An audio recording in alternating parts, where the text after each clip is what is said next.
Hello guys, welcome to my channel Gaurav the creator. So in today's video हम एक chapter पढ़ने वाले हैं इकोनॉमिक्स का क्लास 12, वो है rural development. So let's start the video. Rural development का मतलब मैं समझा देता हूँ। पहले चैप्टर का नाम है रूरल डेवलपमेंट। रूरल डेवलपमेंट होता है कि ग्रामीण क्षेत्रों का विकास कैसे किया जाए, उनके जो हमारे विलेजेस एरियाज़ हैं, जो लोग विलेजेस में रह रहे हैं, उनका डेवलपमेंट कैसे किया जाए, उसको पढ़ेंगे इस चैप्टर के अंदर कि रूरल डेवलपमेंट किया कैसे जाता है।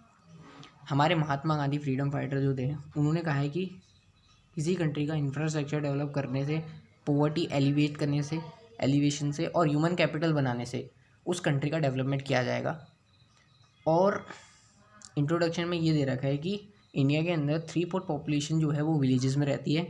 22% जो पॉपुलेशन है वो बिलो है पॉवर्टी लाइन। पॉवर्टी लाइन में आपको बता देता हूँ, एक होती है गरीबी रेखा, उससे नीचे है, उससे ऊपर नहीं है, उससे नीचे है 22% लोग। और डिपेंडेंट्स ऑन एग्रीकल्चर, ज़्यादा से ज़्यादा लोग जो हैं वो एग्रीकल्चर के ऊपर डिपेंडेंट है। आपको मैं बता देता हूँ 75% जो पॉपुलेशन है वो टोटल एग्रीकल्चर करती है। तो सोचो आप कितना ज़्यादा रोल, मतलब जितना ज़्यादा उसमें लोग जुड़े हैं। एग्रीकल्चर शेयर है जो जीडीपी में, वो 3% जो है वो गिर गया आफ्टर इकोनॉमिकल रिफॉर्म। हमारे 1991 में इकोनॉमिकल रिफॉर्म्स आए थे, ये आपने पहले चैप्टर्स में पढ़ लिया होगा इकोनॉमिक्स का। उससे क्या हुआ, जीडीपी का जो 3% का शेयर था वो गिर गया वो इकोनॉमिक रिफॉर्म्स आने के बाद, क्योंकि वो जो रिफॉर्म्स थे वो इंडस्ट्री और सर्विस सेक्टर के लिए थे, एग्रीकल्चर के लिए नहीं थे। इस वजह से 3% का शेयर गिर गया एग्रीकल्चर में। तो इसलिए कहा जाता है कि जो रियल प्रोग्रेस है इंडिया की, वो तभी पॉसिबल है जब उसके ग्रामीण क्षेत्रों का और उस ग्रामीण क्षेत्रों में रहने वाले लोगों का डेवलपमेंट किया जाएगा। तभी हम कह सकते हैं कि कंट्री का ओवरऑल डेवलपमेंट हुआ है, तभी अचीव हो सकता है overall development of a country. इसका मीनिंग है रूरल डेवलपमेंट का। Rural development refer to a continuous and comprehensive socio economic process attempting to improve all aspect of rural life. मतलब ये एक ऐसा प्रोसेस है जिसमें हम, एक कॉन्टिन्यूस प्रोसेस है और जिसमें हम क्या कहें, हर चीज़, मतलब हर चीज़ देखते हैं related to rural people, rural life, जैसे कि सोशो इकोनॉमिक प्रोसेस है, ठीक है। Attempting improve all aspect of rural life, मतलब जो भी एस्पेक्ट हैं उनको इम्प्रूव करने का काम हमारा है रूरल डेवलपमेंट के अंदर। प्रोसेस क्या है रूरल डेवलपमेंट का वो देख लेंगे। डेवलपमेंट ऑफ ह्यूमन रिसोर्स, जो ह्यूमन रिसोर्स है, देखो यहाँ से पढ़ा रहा हूँ आपको। तो ये डेवलपमेंट करना होता है ह्यूमन रिसोर्स। ह्यूमन रिसोर्स क्या होता है, जो हम लोग हैं, हम क्या हैं, ह्यूमन रिसोर्स है। हमको हमारा डेवलपमेंट कैसे होगा वो इस चैप्टर में पढ़ेंगे। Through proper attention to education health facilities, proper education देके और हेल्थ फैसिलिटीज़ से हम रूरल डेवलपमेंट, मतलब ह्यूमन डेवलपमेंट कर सकते हैं, ह्यूमन रिसोर्स को डेवलप किया जा सकता है। Development of infrastructure, infrastructure develop करना, बिल्ड करना ये कंट्री के अंदर, मतलब इन्वॉल्व इंप्रूवमेंट, इलेक्ट्रिसिटी को इम्प्रूव करो, इरीगेशन को इम्प्रूव करो, मार्केटिंग को इम्प्रूव करो, एटसेट्रा। क्योंकि एग्रीकल्चर एरिया में आपको पता ही है कि इलेक्ट्रिसिटी की दिक्कत होती है, इरीगेशन फैसिलिटीज़ नहीं मिलती है फार्मर्स को, और मार्केटिंग नहीं कर पाते वो अपने एग्रीकल्चरल जो भी प्रोड्यूस है उनका, उस चीज़ को इम्प्रूव करना होता है। लैंड रिफॉर्म्स का मतलब हो गया कि involves elimination of exploitation in land relation, मतलब जो लैंड रिलेशन है उसका जो एक्सप्लॉयटेशन हो रहा है उसको हटाना, एलिमिनेट करना उसको, ठीक है। और प्रोवाइडिंग लैंड टू टीलर, जो टीलर लैंड है वो टीलर्स के, वो टीलर्स को देना। टीलर्स कौन होते हैं, जो उसके ऊपर काम करके अनाज उगाते हैं। प्रोडक्टिविटी से हमारी जो है वो इंक्रीज़ होगी। पॉवर्टी को एलिवेट करना, पॉवर्टी कैसे हटेगी, जब हम स्टेप्स लेंगे improve living condition of weaker section, जो वीकर सेक्शन है सोसाइटी का, जो बिलो पॉवर्टी लाइन है, उन लोगों को इम्प्रूव करना, उनकी लिविंग स्टैंडर्ड्स को इम्प्रूव करना, उनकी लिविंग कंडीशंस को इम्प्रूव करना। Development of productive resources of each locality, वही प्रोडक्टिव रिसोर्सेज डेवलप करना हर लोकेलिटी में, जैसे कि हॉर्टिकल्चर, एपीकल्चर, इनकी तरफ शिफ्ट हो जाना, ठीक है। कैश क्रॉप होते हैं ये, हॉर्टिकल्चर हो गया, एपीकल्चर हो गया, ठीक। रूरल क्रेडिट, इसमें एक टॉपिक है रूरल क्रेडिट, उसका मतलब होता है कि an agriculture farmers are in strong need for credit due to long time gap between crop sowing and, ठीक है। तो क्रेडिट की ज़रूरत होती है फार्मर को जब वो अनाज को बोता है, जब वो सीड बोता है, सोइंग करता है उसको, और जब उसकी इनकम जनरेट होती है, जब वो हार्वेस्ट करता है और उसको बेचता है तो उससे इनकम जनरेट होती है। तो इनके टाइम के बीच में उनको बहुत स्ट्रॉन्ग नीड होती है क्रेडिट की, जो उनको मिलते हैं नॉन इंस्टीट्यूशनल और इंस्टीट्यूशनल सोर्सेज, जो हम आगे बढ़ेंगे। रूरल क्रेडिट का मतलब होता है credit for farming and growth of rural economic depend on timely infusion of capital, समझ गए, कि ग्रोथ करना, ठीक है, इकोनॉमिक कंडीशंस को डेवलप करना, रूरल की इकोनॉमी को ग्रोथ करना, उस पर डिपेंड करना, मतलब उसको ग्रो करना। There is strong need for rural credit due to long time gap, क्योंकि लॉन्ग टाइम गैप होता है, आपको पता ही है, जब जिसको जेस्टेशन पीरियड बोलते हैं, जब हम क्रॉप को कोई उगाते हैं, मतलब उसको ज़मीन में काटते हैं कोई सीड को, और जब उसकी इनकम जनरेट होती है, जब वो हार्वेस्ट किया जाता है, ठीक है, आपको पता है, तो उनके बीच में लंबा टाइम होता है, 6 से 7 महीने का टाइम होता है, तो उस बीच में क्रेडिट की बहुत इंपॉर्टेंस रहती है, काफ़ी चीज़ों के लिए क्रेडिट लगता है फार्मर्स को। उसके बाद है farmers are poor need support, farmers पता ही आपको पुअर है, उनको सपोर्ट की ज़रूरत है, मानसून पे डिपेंडेंस है, मानसून हो गया जैसे कि रेनी सीजन, उसके ऊपर बहुत डिपेंडेंस रहता है, क्योंकि इरीगेशन वहीं से आता है उनके एग्रीकल्चर लैंड में। क्रेडिट की कैटेगरीज है, credit are divide into 3 categories, एक हो गया शॉर्ट टर्म क्रेडिट, एक हो गया मीडियम टर्म क्रेडिट, और एक हो गया लॉन्ग टर्म क्रेडिट।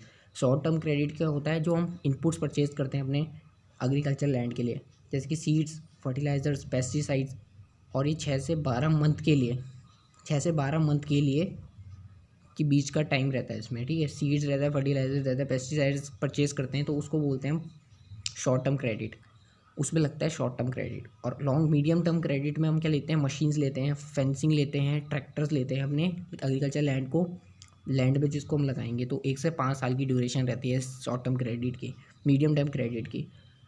और थर्ड है लॉन्ग टर्म क्रेडिट, जो परचेज़ होता है लैंड, जो लैंड परचेज़ करोगे, जिसके आप ऊपर आप खेती करोगे या प्रोडक्शन करोगे, वो उस 5 से 20 साल का ड्यूरेशन रहता है लॉन्ग टर्म क्रेडिट का, ठीक। प्रोडक्टिव और अनप्रोडक्टिव क्रेडिट है, प्रोडक्टिव क्रेडिट और अनप्रोडक्टिव क्रेडिट। अनप्रोडक्टिव क्रेडिट का मतलब क्या होगा, प्रोडक्टिव आपको पता ही है कि प्रोडक्शन करने पे जो क्रेडिट लगता है, जो लोन लेते हैं हम, और अनप्रोडक्टिव हो गया जो फैमिली के ट्रीटमेंट करना है, हेल्थ रिलेटेड इशू हो जाते हैं कभी कभी फैमिली के अंदर, उसको सही करना, उसके लिए हम क्या लेते हैं, अनप्रोडक्टिव क्रेडिट। अब रूरल क्रेडिट के सोर्सेज, मतलब कहाँ से रूरल क्रेडिट मिल सकता है हमको, ठीक है, तो 2 तरह के होते हैं, नॉन इंस्टीट्यूशनल, मैंने आपको पहले बताया था, नॉन इंस्टीट्यूशनल सोर्सेज, और एक होता है इंस्टीट्यूशनल सोर्सेज। नॉन इंस्टीट्यूशनल में जैसे कि मनी लेंडर हो गए, रूरल एरियाज में होते हैं मनी लेंडर, जो पैसा देते हैं और high rate of interest charge करते हैं उसके ऊपर। रिलेटिव से ले सकते हैं, ट्रेडर से एंड कमीशन एजेंट से ले सकते हैं, रिच लैंड लॉर्ड से ले सकते हैं, ठीक है। और नॉन इंस्टीट्यूशनल हो गया आपका कोऑपरेटिव क्रेडिट, जो कोऑपरेटिव बनता है, मतलब एक ग्रुप ऑफ पीपल बनता है कोऑपरेटिव सोसाइटी का, उसमें से वो क्रेडिट देते हैं अपने ग्रुप मेंबर वालों को। लैंड डेवलपमेंट बैंक्स होते हैं, उस वो देते हैं क्रेडिट। कमर्शियल बैंक क्रेडिट होते हैं, वो भी कमर्शियल बैंक भी क्रेडिट देता है। रीजनल रूरल बैंक वो भी क्रेडिट देता है, जो ग्रामीण क्षेत्रों का बैंक होता है वो भी रूरल क्रेडिट देता है फार्मर्स को। गवर्नमेंट क्रेडिट देता है नबार्ड, नबार्ड हो गया, आपको पता ही है फुल फॉर्म ऑफ नबार्ड। एक होता है सेल्फ हेल्प ग्रुप, जो लोग खुद बनाते हैं, ग्रुप बनाते हैं जिसमें वो मदद करते हैं एक दूसरे की, चंदा वो आपस में कलेक्ट करते हैं, ठीक। अब बस होने वाला है ख़त्म। एक होता है इसमें critical appraisal of rural banking, problems of rural banking, कि जो रूरल बैंकिंग है उसमें क्या प्रॉब्लम है, क्या उसके क्रिटिकल अप्रेजल है, उससे रिलेटेड, किसके, रूरल बैंकिंग के क्या क्रिटिकल अप्रेजल है, ठीक है। इनएडिक्वेट कवरेज ऑफ इंस्टीट्यूशनल सोर्सेज, मतलब जो इंस्टीट्यूशनल सोर्सेज है वो इनएडिक्वेट कवरेज, मतलब वो इनएडिक्वेट है, लाइक इक्वल नहीं है, मतलब नंबर ऑफ विलेजेस जो हैं वो ज़्यादा हो गए और बैंक ब्रांचेस जो होगी वो कम होगी, विलेजेस ज़्यादा हो गए, बैंक कम हो गए, इसलिए इसको बोल रहे हैं adequate coverage of institutional sources, समझा। जहाँ पे आपके विलेजेस का नंबर ज़्यादा हो गया और बैंक ब्रांचेज जो होगी वो कम होगी। इनएडिक्वेट अमाउंट ऑफ सेक्शंस, मतलब 6 10 के में 6 जो हैं यूज़ परमिशन अनप्रोडक्टिव ही है। इनसफिशिएंसी का मतलब हो गया वॉल्यूम ऑफ लोन का वॉल्यूम है वो कम है as compare to the need, ज़रूरत ज़्यादा होगी, वॉल्यूम लोन कम मिल रहा है। लेस अटेंशन मिलता है, जो मार्जिनल फार्मर होते हैं, पुअर फार्मर्स होते हैं, उन पे अटेंशन कम दिया जाता है by the government. Growing overdues, overdues आपको पता ही है, जो हमको देना होता है, जो हमने दिया नहीं है लेकिन देना होता है, तो problem of overdues is agriculture credit continues to be का कंसर्न, वो एक कंसर्न का मैटर बना हुआ है बहुत टाइम से, ठीक है, जिसमें हमको क्या करना पड़ता है, ओवरड्यूज एग्रीकल्चर में क्रेडिट में continue to be a concern. इसमें होता है NPA increase non performing assets.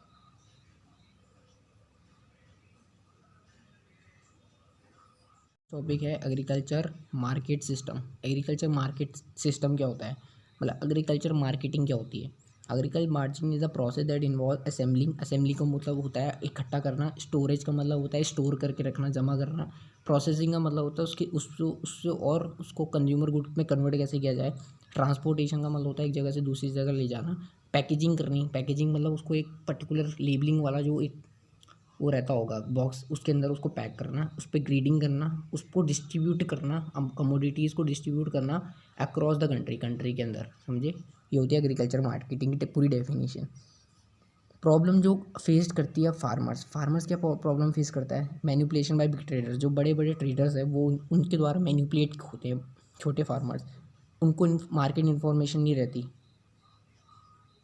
Storage facilities नहीं मिलती उनको, ठीक है।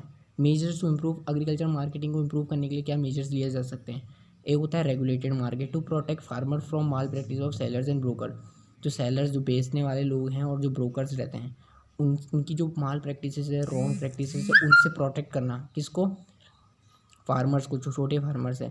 ट्रांसपेरेंसी रखना प्राइस में, ऑर्डरली सेल करना, मार्केट कमेटी बनाओ, एक एग्रीकल्चर प्रोडक्ट मार्केट कमेटी जिसको बोलते हैं वो डेवलप होनी चाहिए।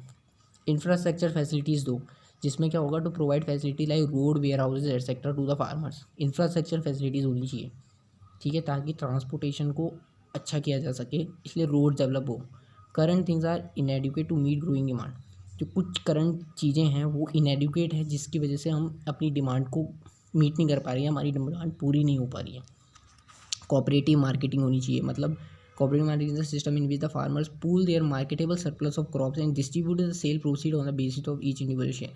उनकी एक कमेटी बनती है, ठीक है, उनका एक ग्रुप बनता है जिसमें जिसका जितना शेयर होगा उसको उतना सरप्लस ऑफ प्रोडक्शन मिलेगा, उसको बोलते हैं cooperative marketing. To release fair prices for farmer product, जो फार्मर्स का प्रोडक्ट है उसके लिए फेयर प्राइसेस रिलीज करने हैं। Collective sale of producer to take advantage bargaining and get better price, इसलिए सेलर्स को जो होता है एडवांटेज मिलता है बार्गेनिंग करने में और गेट बेटर, उनको अच्छा प्राइस मिल सकता है। For example Amul. Different policy instruments एक और टॉपिक है। In order to protect the farmer the government has initiated the following policy, government की कुछ पॉलिसीज है फार्मर्स को प्रोटेक्ट करने के लिए। एक होती है एमएसपी, मिनिमम सपोर्ट प्राइस, ठीक है, और एक होता है buffer stock, maintenance of buffer stock जो गवर्नमेंट रखती है अपने पास। एक होता है FCI, food corporation of India, ठीक। एक होता है PDS shops, public distribution shop, जिसमें दोनों प्राइवेट सेक्टर भी काम करता है पब्लिक भी करता है। पीडीएस शॉप्स जिसको बोलते हैं, फेयर प्राइस शॉप्स होती है, रीजनेबल रेट पे आप आइटम्स बेचते हो। Emerging alternate marketing channels, origin of farmers market, farmers can increase their income if they directly sell their produce to consumer, अगर वो अपना प्रोडक्ट जो है वो डायरेक्टली कंज्यूमर को बेचेंगे तो उनका क्या होगा, सेल इंक्रीज होगी। फार्मर्स मार्केट, अपनी मंडी इन पंजाब हरियाणा, ठीक है, हदासपुर मंडी इन पुणे, रीत बाजार इन आंध्र प्रदेश और उजहर mandis. Alliances with national and multinational companies के साथ अलायंसेज, मतलब उनके साथ जुड़ो। डाइवर्सिफिकेशन ऑफ एग्रीकल्चर एक्टिविटी, जो एग्रीकल्चर एक्टिविटी है उसको और डाइवर्स किया गया है। डाइवर्सिफिकेशन का मतलब होता है reel allocation of resource into new crops और एलीड एक्टिविटीज। एलीड एक्टिविटीज़ में कन्वर्ट हो जाओ, एग्रीकल्चर प्रोडक्शन मत करो, एलीड एक्टिविटीज़ में कन्वर्ट हो जाओ। फॉर एग्जांपल बताऊंगा, इसके पीछे का रीज़न ये था कि बिकॉज ग्रेटर रिस्क था, अगर सिर्फ फार्मर जो है फार्मिंग के ऊपर डिपेंडेंट था, इसके ऊपर बहुत ग्रेट रिस्क से वो उनके ऊपर बहुत रिस्क था, क्योंकि वो सिर्फ किसके चीज़ के ऊपर डिपेंडेंट थे, वो फार्मिंग के ऊपर। सस्टेनेबल लाइवलीहुड ऑप्शन, वो ठीक। बेनिफिट क्या है डाइवर्सिफिकेशन का, सप्लाई, उनको एक एम्प्लॉयमेंट मिलता है, उनको इनकम मिलती है, कंपेरेटिवली ज़्यादा इनकम मिलती है। ओवरकम पॉवर्टी, गरीबी को ओवरकम किया जा सकता है। टाइप ऑफ डाइवर्सिफिकेशन, दो तरह के होते हैं, एक होता है डाइवर्सिफिकेशन ऑफ क्रॉप प्रोडक्शन, एक होता है diversification of productive services activities. इसका पहला पॉइंट है क्रॉप प्रोडक्शन का। It involve shift from single cropping system to multi cropping system. पहले एक क्रॉपिंग सिस्टम था, अब मल्टी क्रॉपिंग हो गया, मतलब पहले वो सिर्फ गेहूँ उगा रहे थे, अब वो राइस भी उगा रहे हैं, उसी में ग्राम भी उगा रहे हैं, अलग अलग क्रॉप्स उगा रहे हैं। इसका दूसरा पॉइंट है food grains to cash crop. Food grains to cash crop, तो फूड ग्रेन्स थे जो वो खुद के लिए यूज़ करते थे, उसको वो कैश क्रॉप में कन्वर्ट कर दिया उन्होंने। Promote shift from substance farming, जो खुद के लिए प्रोडक्शन करते थे वो कमर्शियल फार्मिंग में कन्वर्ट कर दिया उन्होंने, लोगों के लिए करने लग गया, ठीक है। It involve shift of work force from, अब ये दूसरी प्रोडक्टिव एक्टिविटीज़ क्या है, इसमें शिफ्ट होता है वर्क फोर्स का फ्रॉम एग्रीकल्चर से एलिड एक्टिविटीज़ में एंड नॉन एग्रीकल्चर सेक्टर्स में, ठीक है, जैसे कि agro processing industry, food processing industry, leather industry, tourism etcetera. ये हो गया डाइवर्सिफिकेशन ऑफ प्रोडक्टिव एक्टिविटीज़ और वो crop production. Non farm areas of employment क्या है, एक हो गया इसमें animal husbandry for livestock, इसको मैं पढ़ूंगा नहीं, इसको ऐसे ही बताता हूँ। एनिमल हस्बेंड्री होता है एनिमल को रियर करना, उनकी ब्रीडिंग करना, उनको पालना, ठीक है, उनसे आपको डेयरी प्रोडक्ट्स मिलेंगे और उसको बेचकर आप फार्मिंग कर सकते हो। तो वो हो गया एनिमल हस्बेंड्री। डेयरिंग क्या हो गया कि डेयरी प्रोडक्ट्स हो गए, दूध से बने हुए जैसे घी हो गया, दही हो गया, तो ये डेयरी प्रोडक्ट्स हो गए, इन पे वो करना, क्या बोलते हैं, इनका प्रोडक्शन करना और इनसे पैसा कमाना, तो ये हो गया कमर्शियल फार्मिंग। फिशरीज, फिशिंग करना, मतलब फिशेज़ को कैच करना, उनके लिए एक अच्छे सा पॉन्ड बनाना, उनको रेयर करना, उनको वही करना, प्रोसेस करना, कैच करना, ठीक है, ये हो गया फिशिंग के लिए। ठीक है, हॉर्टिकल्चर आपको बताइए कि साइंस और art of cultivation of fruit, vegetables, tuber crops, flower, medicinal and aromatic plant, spices and plantation crop, इनको उगाना को बोलते हैं हॉर्टिकल्चर। ठीक है, हॉर्टिकल्चर करना बहुत इंपॉर्टेंट है, ये हॉर्टिकल्चर आता भी है, व्हाट इज हॉर्टिकल्चर और कौन से चैप्टर में आपको दिखता है ये, तो हॉर्टिकल्चर आपको ध्यान रखो डेफिनेशन। जीडीपी में कंट्रीब्यूशन कितना है हॉर्टिकल्चर में हमारा 6%। सेकंड लार्जेस्ट प्रोड्यूसर है हम वर्ल्ड में वेजिटेबल और फ्रूट के। Employees 90% of India's labour force जो है, 90% लेबर फोर्स जो एम्प्लॉयड है इसी में एम्प्लॉयड है हॉर्टिकल्चर में। आईटी सेक्टर का क्या रोल है, refer to that branch of engineering that deals with the use of computer and telecommunication to retrieve and store and transmit information. समझ रहे हो, आईटी सेक्टर भी बहुत इंपॉर्टेंट रोल करता है। टेक्नोलॉजीज़ की तरफ जोड़ो, एग्रीकल्चर को टेक्नोलॉजी के साथ जोड़ोगे तो डेफिनेटली उनका प्रॉफिट मार्जिन बढ़ेगा और उनका प्रोडक्शन ज़्यादा से ज़्यादा पूरी कंट्री के अंदर फैलेगा। इसमें एक टॉपिक है ग्रीन रिवोल्यूशन गोल्डन। ग्रीन का मतलब होता है HIV सीड्स का जब हमने यूज़ किया, वीट राइस से इसका वो प्रोडक्शन बढ़ गया और सेल्फ सफिशिएंट बन गया हम बेसिक फूड में। ठीक है, गोल्डन हो गया increase in both growth of fruits और हॉर्टिकल्चर का इंक्रीज कर दिया, वर्ल्ड लीडर बन गया हम बनाना में, मैंगो और कोकोनट स्पाइसेस में। Evaluation of rural development, the rural sector will continue to remain backward until and unless, अगर उसमें जब तक हम कुछ चेंजेस नहीं करेंगे वो बैकवर्ड ही हो रह जाएगा रूरल सेक्टर। ठीक है, वो बैकवर्ड ही हो जाएगा जब तक हम उसमें स्पेक्टिकुलर चेंजेस नहीं करेंगे, कुछ स्पेसिफिक चेंजेस नहीं करेंगे। ये हो गया stress on diversification, there is need to make rural areas more vibrant through diversification on into dairying poultry, तो उनको एग्रीकल्चर प्रोडक्शन से हमको उसको कन्वर्ट करना है पोल्ट्री फार्मिंग में, फिशरीज में, वेजिटेबल एंड फ्रूट हॉर्टिकल्चर में और डेयरिंग एक्टिविटीज़ में। रूरल एंड अर्बन लिंकेजेस, तो रूरल एरियाज़ को अर्बन एरियाज़ के साथ लिंकेज करना, उनको जोड़ना, ट्रांसपोर्टेशन फैसिलिटीज़ अच्छी करना, वहाँ का प्रोडक्ट जो प्रोडक्शन है वो अर्बन एरियाज़ में जा सके, अर्बन लोग भी उसको यूज़ कर सकें। बेटर फैसिलिटीज़ देना, मतलब इंफ्रास्ट्रक्चर की बात हो रही है, एलिमेंट क्रेडिट एंड मार्केटिंग। उसके बाद है state agriculture department farmer friendly agriculture policies लानी चाहिए हमको। More emphasises on sustainable development, इसका मतलब होता है कि there is need to invent और procure alternative sets of eco friendly technology that lead to sustainable development different circumstances, मतलब यहाँ पे हमको इन्वेंट करना, प्रोक्योर करना ऐसी अल्टरनेटिव इको फ्रेंडली टेक्नोलॉजीज़ को जो क्या करें, जो सस्टेनेबल डेवलपमेंट में हेल्प करें। ठीक है, अलग अलग सर्कमस्टेंसेज में हम सस्टेनेबल डेवलपमेंट करें। The chapter is over, that's all for today, and if you like the video, if you like this kind of content, study content that you want me to upload on my channel, you can tell me that। और अगर chapters की क्या बोलते हैं chapters का explanation आपको चाहिए channel के ऊपर तो अब मैं डालूँगा। ठीक है, क्योंकि मैंने पढ़ा देता हूँ। Chapter is over now, rural development chapter complete हो चुका है। आप पूरी वीडियो देखो, इसको अपने दोस्तों में शेयर करो जो भी 12th में पढ़ रहे हैं और इंडियन इकोनॉमी है, उनको हेल्प होगी इस वीडियो से, क्योंकि मैंने हर चीज़ कवर करने की कोशिश की है, इसमें कुछ भी छोड़ा नहीं है। जो भी पेपर में आने वाला है, जो भी इस बार सिलेबस में आएगा, वो सब कवर किया है इस वीडियो के थ्रू। तो if you like the video please subscribe to my channel Gaurav the creator and share with your friends. Comment section में लिखना कि अगर आपको पसंद आई वीडियो तो, और कौन से चैप्टर की एक्सप्लेनेशन आप चाहते हो वो भी लिख देना। Thank you so much for today's video, कि 12th स्टूडेंट्स के लिए स्पेशली मैंने वीडियो बनाई थी। Thank you for today's video, bye.